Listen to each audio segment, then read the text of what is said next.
बिस्मिल्लाहिर्रहमानिर्रहीम। अस्सलाम वालेकुम व्यूअर्स, आई होप आप सब ठीक है। Welcome back to my channel.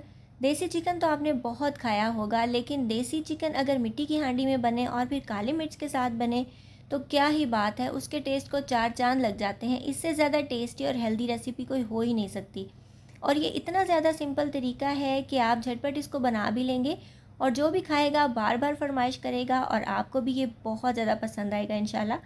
Secondly, मिट्टी के बर्तन में खाना खाना और बनाना दोनों सुन्नत हैं और बहुत ज़्यादा हेल्दी ऑप्शन भी है। नॉन स्टिक बर्तन जो हैं ये हमारी हेल्थ के लिए बिल्कुल भी अच्छे नहीं हैं, तो आप इसको यूज़ करेंगे तो आप इंशाल्लाह इसके आदी हो जाएंगे। मिट्टी के बर्तन से रिलेटेड, इसको यूज़ करने से रिलेटेड भी आपको गाइड करूँगी कि क्या क्या टिप्स फॉलो करने चाहिए। तो चलिए रेसिपी को स्टार्ट करते हैं। इसको एंड तक वॉच कीजिएगा, बहुत इंटरेस्टिंग रेसिपी है। और उससे पहले आप मेरे चैनल को सब्सक्राइब कर लीजिए। सबसे पहले मैंने चूल्हे पर मिट्टी की हांडी रखी है, उसके अंदर मैंने डाल दिया है आधा कप जितना घी। और अगर आप देसी घी डाल लें तो क्या ही बात है, बहुत ही ज़्यादा ज़बरदस्त आपकी रेसिपी बनेगी। इसका टेस्ट ही बहुत ज़्यादा अच्छा होता है। तो हमने इसको गर्म कर लेना है। आप अगर मिट्टी की हांडी फ़र्स्ट टाइम यूज़ कर रहे हैं तो उससे पहले आपने क्या करना है, इसके अंदर ढेर सारा पानी भर के रख दीजिए रात को और पूरी रात इसको पड़ा रहने दीजिए। क्योंकि जब बाज़ार से हम लेके आते हैं मिट्टी का बर्तन, उसको डायरेक्टली अगर आप चूल्हे पे रखते हो तो वो चटक जाता है, उसमें लाइंस पड़ जाती हैं, क्रैक्स आ जाते हैं और खाना जो है ये गिरने का भी ख़तरा होता है, उसके अंदर से लीक कर जाती हैं चीज़ें। तो आपने अगर इसको पूरी रात पानी से भर के रखा और सुबह इसको यूज़ किया तो इंशाल्लाह ऐसी कोई भी प्रॉब्लम आपको फेस नहीं करनी पड़ेगी। मज़ीद टिप्स दूंगी इस वीडियो में आगे चल के। तो घी को हमने गर्म कर लेना है और आपको ये छोटी छोटी जो क्रैक्स नज़र आ रही हैं हांडी के अंदर, इनकी टेंशन बिल्कुल नहीं लेनी। ये मिट्टी के बर्तन में मोस्टली पड़ जाती हैं, लेकिन आपने मेक श्योर करना है कि आपकी चीज़ लीक नहीं करे। तो उसके बाद जी हमने इसके अंदर प्याज ऐड कर दिए हैं। जब घी गर्म हो जाएगा तो हमने प्याज को ऐड कर देना है। आंच को मीडियम आपने रखना है, बहुत तेज़ आंच पे नहीं पकाइएगा, क्योंकि मिट्टी का बर्तन गर्म होने में थोड़ा टाइम लेता है, लेकिन जब वो गर्म हो जाता है तो इसके अंदर बहुत ज़्यादा हीट होती है। एक्चुअली अगर आप इसको एक दफ़ा हीट को बंद भी कर दें तो भी हांडी के अंदर चीज़ें उबलती रहती हैं। ये काफ़ी ज़्यादा हीट एब्जॉर्ब कर लेता है बर्तन। तो अगर आप इन चीज़ों का ख्याल रखेंगे तो आप यूज़ टू हो जाएंगे मिट्टी के बर्तन के। तो आपको दूसरे बर्तन में बना हुआ खाना अच्छा ही नहीं लगेगा बिल्कुल भी। तो ये देखिए हमारे प्याज जो है ये हल्के हल्के से गोल्डन होना शुरू हो गए हैं।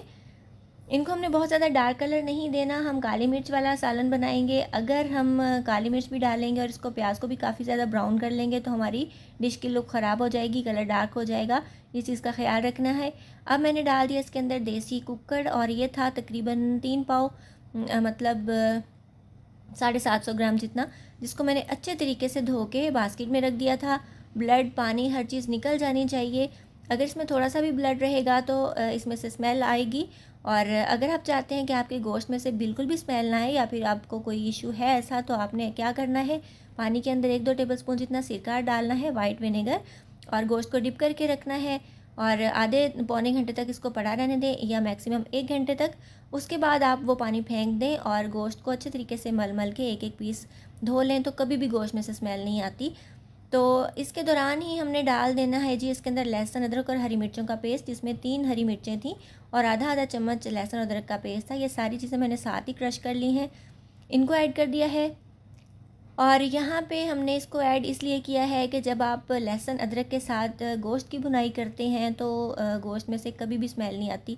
आजकल आपको पता है कि गर्मियों का मौसम है और गर्मी के मौसम में हर चीज़ में से स्मेल आ रही होती है हमें। तो अगर आप गोश्त को इस तरीके से बनाओगे और इसको वॉश अच्छे तरीके से करेंगे तो आपको बहुत ही साफ़ सुथरा सा मीट मिलेगा और एक्चुअली बहुत ज़बरदस्ती खुशबू पैदा हो जाएगी आपकी किसी भी डिश में। तो इस चीज़ का ख्याल रखा करें।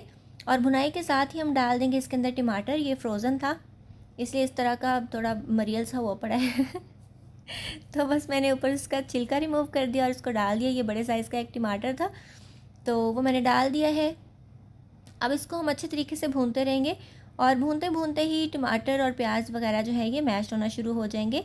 अब डाल देते हैं नमक। मैंने तकरीबन पौना चम्मच डाला है इसके अंदर। आप अपने टेस्ट के अकॉर्डिंग एडजस्ट कर लीजिएगा, कम ज़्यादा कर सकते हैं, जितना आपको पसंद है उतना डाल लीजिए। उसके बाद डाल रही हूँ मैं इसके अंदर आधा चम्मच, यानी चावल खाने वाला जो चम्मच होता है वो मैंने आधा इसके अंदर हल्दी का ऐड किया है। जैसे कि मैंने आपको बताया था कि ये काली मिर्च का है तो मैंने इसके अंदर रेड मिर्च पाउडर नहीं डाला। आधा चम्मच मैंने भुना और कुटा हुआ धनिया ऐड किया इसके अंदर और आधा टीस्पून, मतलब जो छोटा चम्मच होता है वो मैंने डाला है आधा, भुना और कुटा हुआ ज़ीरा जो बहुत ही ज़्यादा खुशबूदार होता है। ये मसाले मेरे होममेड होते हैं। और गरम मसाला भी, इनकी वीडियो मैं ऑलरेडी अपलोड कर चुकी हूँ। आप जिस भी डिश में इनको डालेंगे उस डिश की खुशबू, टेस्ट बहुत ज़्यादा बढ़ जाता है। तो अगर आप ये मसाले बनाना चाहते हैं, जैसे कि आजकल रिसेंटली ईद गुजरी है, कुर्बानी की ईद, तो ये मसाले हमारे किचन में जो हैं ये बहुत ही ज़्यादा इम्पॉर्टेंट होते हैं। तो ये झटका लगा था थोड़ा सा ट्राइपॉड को, तो वो मैंने एडजस्ट कर लिया था। तो कोई बात नहीं, ऐसी बातें, ऐसी चीज़ें चलती ही रहती हैं। तो वो मसाले की बात हो रही थी, तो अगर आप वो वीडियो देखना चाहते हैं तो उसका लिंक आपको डिस्क्रिप्शन में मिल जाएगा, ज़रूर देखिएगा और बनाइएगा। तो अब इसके अंदर थोड़ा सा मैंने पानी का छींटा लगाया है। आँच हमारी जो है ये मीडियम है, बहुत ज़्यादा तेज़ आँच पे हम इसको नहीं भूनेंगे। और वरना क्या होगा, अगर आप आँच तेज़ करेंगे तो एक साइड से जो है ये मिट्टी का बर्तन जलने लग जाता है। और क्योंकि ये बर्तन जो है ये मैनुअली बने हुए होते हैं, मशीन जो है ना, मशीन मेड नहीं होते, तो इसलिए इनका बैलेंस भी समटाइम्स थोड़ा सा इधर उधर हो जाता है। तो जैसे मैं इसके अंदर डोई फेर रही थी, और डोई भी मैं, आपने देखा कि मैं लकड़ी की यूज़ कर रही हूँ, क्योंकि मिट्टी की हांडी के साथ ये बेस्ट कॉम्बिनेशन होता है। अगर आप लकड़ी की डोई यूज़ करते हैं तो बहुत ही ज़्यादा हेल्दी ऑप्शन है। तो इस तरीके से ज़रूर खाना बनाइएगा। मेरे चैनल पे ऑलरेडी एक मैंने आलू गोभी की रेसिपी बनाई थी, देसी चिकन बनाया था।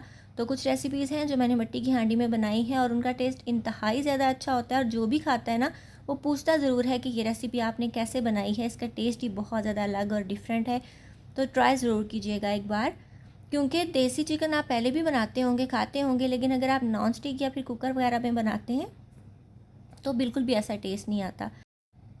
तो आपने इस देसी कुकर को तब तक भूनते रहना है जब तक कि घी सेपरेट हो जाए और टमाटर प्याज वगैरह मैश्ड हो जाएं। तो देखिए, जो घी है ये हमें साइडों पे नज़र आ रहा है, सिजलिंग हो रही है इसके अंदर। और टमाटर प्याज वगैरह भी ऑलमोस्ट जो है ये मैश्ड हो चुके हैं, इसका कलर भी चेंज हो चुका है, बहुत अच्छी सी मज़ेदार सी खुशबू भी आ रही है। तो अब हम क्या करेंगे, शोरबे के लिए पानी ऐड कर देंगे, क्योंकि देसी चिकन का शोरबा ही जो है ये बहुत ज़्यादा काम की चीज़ है। और सारा एक्सट्रैक्ट जो है इसकी हड्डियों में से निकलता है, वो सारा असर इसी शोरबे के अंदर होता है। और आप जितना बनाना चाहते हैं उतना डाल लीजिए। मैंने तकरीबन 1 लीटर जितना पानी इसके अंदर ऐड किया, जैसे कि आप देख सकते हो काफ़ी ऊपर तक आ गया है पानी।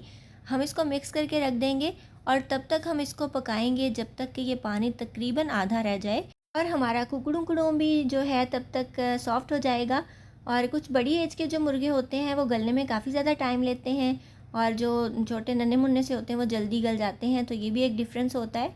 तो इस हिसाब से देख लीजिएगा कि कितनी देर में गलता है। आपने इसको पकाते रहना है। तो ये देखिए, कम से कम इसको मैंने 15-20 मिनट पकाया था, ये पानी काफ़ी नीचे चला गया है, आप देख सकते हैं कम रह गया है। अब मैंने डाल दी इसके अंदर काली मिर्चें, तकरीबन आधा चम्मच, मतलब हाफ़ टी स्पून जितनी। और काली मिर्चें हमने लास्ट में इसलिए डाली हैं क्योंकि स्टार्ट में डालते तो डिश का कलर ब्लैक हो जाता। तो पहले मैंने ये वाली डिश रखी, फिर मैंने सोचा कि ये मिट्टी की हांडी में इतना ज़्यादा खूबसूरत रख रहा है, इसको ऐसे ही सर्व करना चाहिए। तो नीचे एक प्लेट रखी और इसको डायरेक्टली सर्व कर दीजिए। आप देख सकते हैं कितना ज़बरदस्त सा ऊपर जो है ये फ़ैट आ चुका है, मतलब जो तरी है वो ऊपर आ चुकी है। शोरबा इंतहाई ज़्यादा टेस्टी है। बहुत सिंपल बेसिक से मसाले मैंने यूज़ किया, आपने देखा मैंने इसके अंदर कोई गरम मसाला भी यूज़ नहीं किया। और अगर आप ऐसे बनाएंगे तो आपको इसका टेस्ट इतना ज़्यादा पसंद आएगा कि आप आइंदा और किसी भी तरीके से देसी चिकन को नहीं बनाओगे। तो ये देखिए, मैं आपको इसकी लुक चेक करवा देती हूँ कि जो मीट के पीसेस हैं वो भी अच्छे तरीके से गल भी चुके हैं, लेकिन टूटे वगैरह बिल्कुल भी नहीं है। और एक जो पीस है वो मैं थोड़ा सा आपको प्रेस करके दिखाती हूँ कि ये देखिए ज़बरदस्त तरीके से गला हुआ है और ये टूट भी रहा है ईज़िली। तो कुछ मुर्गे होते हैं ना जो बेचारे थोड़े से बुढ़े हो जाते हैं तो वो देर से गलते हैं, और कुछ लोग उनको कुकर में बना रहे होते हैं तो काफ़ी ज़्यादा टाइम लग जाता है। ये देखिए माशाल्लाह कितनी ज़बरदस्त इसकी स्ट्रेट लेग्स है ना, और जो देसी चिकन होता है उसकी लेग से पहचान हो जाती है, बहुत स्ट्रेट और लंबी लंबी सी होती हैं इसकी टांगें। तो माशाल्लाह बहुत ज़बरदस्त देसी चिकन का शोरबा बन के रेडी है, इंतहाई टेस्टी, इंतहाई मज़ेदार। आई होप व्यूवर्स आपको आज की रेसिपी अच्छी लगी होगी। अगर आपको मेरी वीडियोस अच्छी लगती हैं तो जल्दी से मेरे चैनल को सब्सक्राइब कर लीजिए और बेल आइकन प्रेस कर लीजिए, ताकि जब भी मैं कोई न्यू वीडियो अपलोड करूँ उसका नोटिफिकेशन आपके पास कड़क करके आ जाए और आप कड़क करके मेरी वीडियो देख लें। तो मिलेंगे इंशाल्लाह नेक्स्ट वीडियो में। आप मुझे इंस्टाग्राम और फेसबुक पे फॉलो भी कर सकते हैं, वहाँ पे मैं शॉर्ट रेसिपीज़ अपलोड करती हूँ। तो मिलेंगे इंशाल्लाह नेक्स्ट वीडियो में। अपना बहुत ख्याल रखिएगा। टेक केयर, गुड बाय, अल्लाह हाफिज़।